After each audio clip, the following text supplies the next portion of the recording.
Halo, selamat pagi. Dengan saya Evi, di sini saya mau menjelaskan sedikit tentang perekonomian yang terjadi di Indonesia. Nah, kita masuk ke sejarah perekonomian Indonesia dengan topiknya kita bahas banyak banget ya.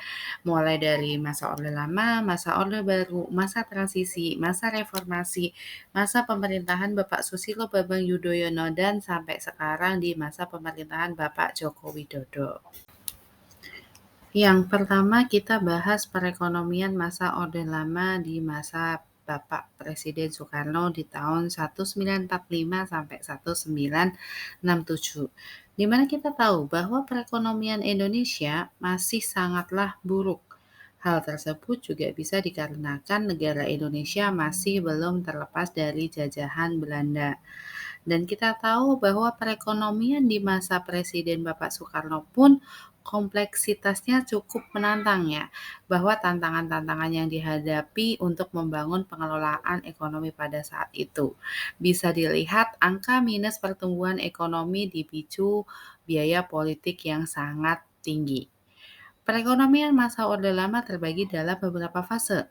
Ada fase penataan ekonomi pasca kemerdekaan, ada fase memperkuat pilar ekonomi, ada fase krisis ekonomi, ada fase pertumbuhan yang kembali ke angka positif, serta tantangan-tantangan yang lainnya.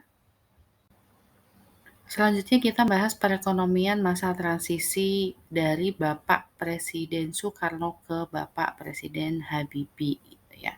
Bahwa kita tahu Indonesia pada tahun 1997 mengalami krisis yang sangat-sangat luar biasa gitu ya, dan mungkin bahkan tidak akan terlupakan gitu ya di masa itu.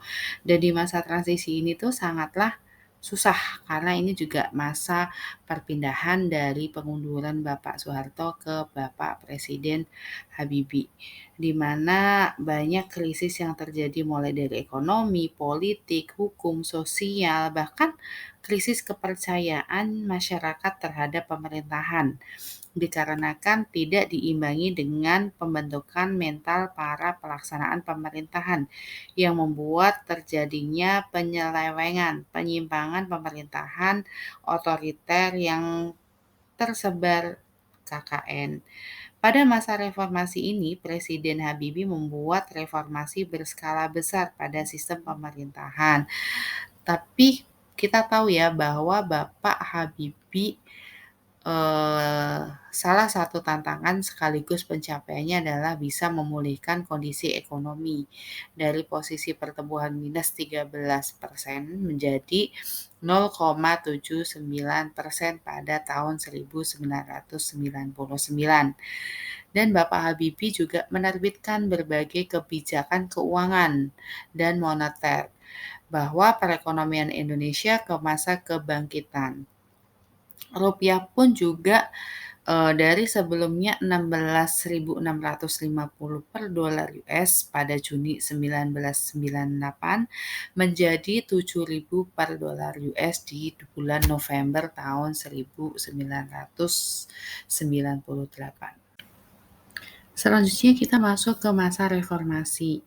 Bahwa kita tahu di masa reformasi ini ada Bapak Presiden almarhum Gus Dur gitu ya, dan Ibu Megawati Soekarno Putri di 2001 sampai 2004. Di sini beliau-beliau masih meneruskan perjuangan pasca krisis di 1998 gitu, dan menata kembali pastinya struktur pemerintahan, ketenagakerjaan, termasuk di dalamnya yaitu perundang-undangan serta konstitusi.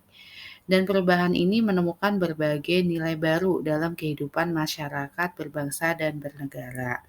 Nah, kebijakan ini juga dilihat dari adanya otonomi daerah, pertumbuhan ekonomi yang sangatlah melambat, dan peningkatan pertumbuhan ekonomi selama masa pemerintahan Ibu Megawati. Indonesia mengalami peningkatan bertahap dalam pertumbuhan ekonomi, mulai dari 4,5% pada tahun 2002, 4,78% pada tahun 2003, dan mencapai 5,3% pada tahun 2004. Penurunan tingkat kemiskinan dan reformasi politik dampaknya terhadap ekonomi.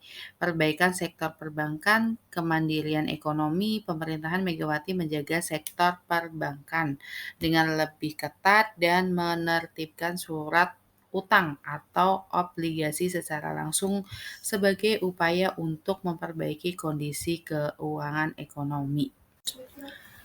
Selanjutnya kita bahas perekonomian masa pemerintahan Bapak SBY di mana tahun 2004 sampai 2014. Nah, pada tahun 2009 di akhir periode pertama sekaligus awal periode kedua pemimpinan Bapak SBY, ekonomi Indonesia tumbuh melambat di angka 4,6%.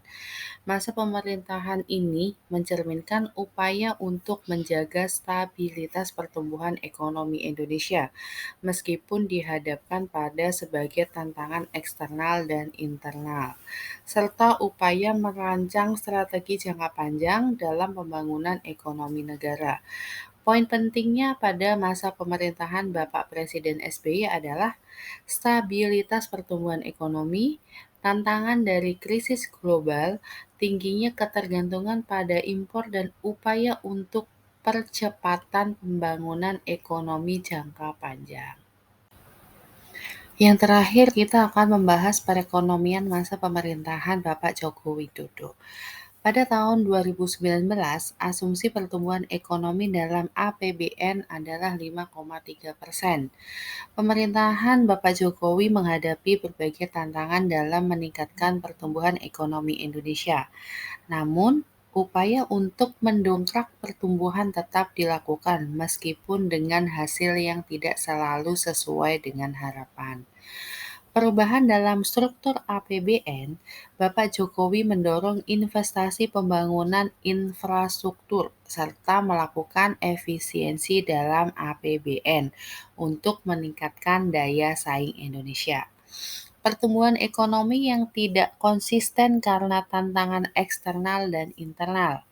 Pemerintahan melakukan berbagai upaya untuk mendongkrak pertumbuhan ekonomi, termasuk mendorong investasi, memperkuat sektor ultramikro, mikro kecil, menengah, dan koperasi, serta merancang kebijakan untuk mengurangi birokrasi dan meningkatkan iklim investasi.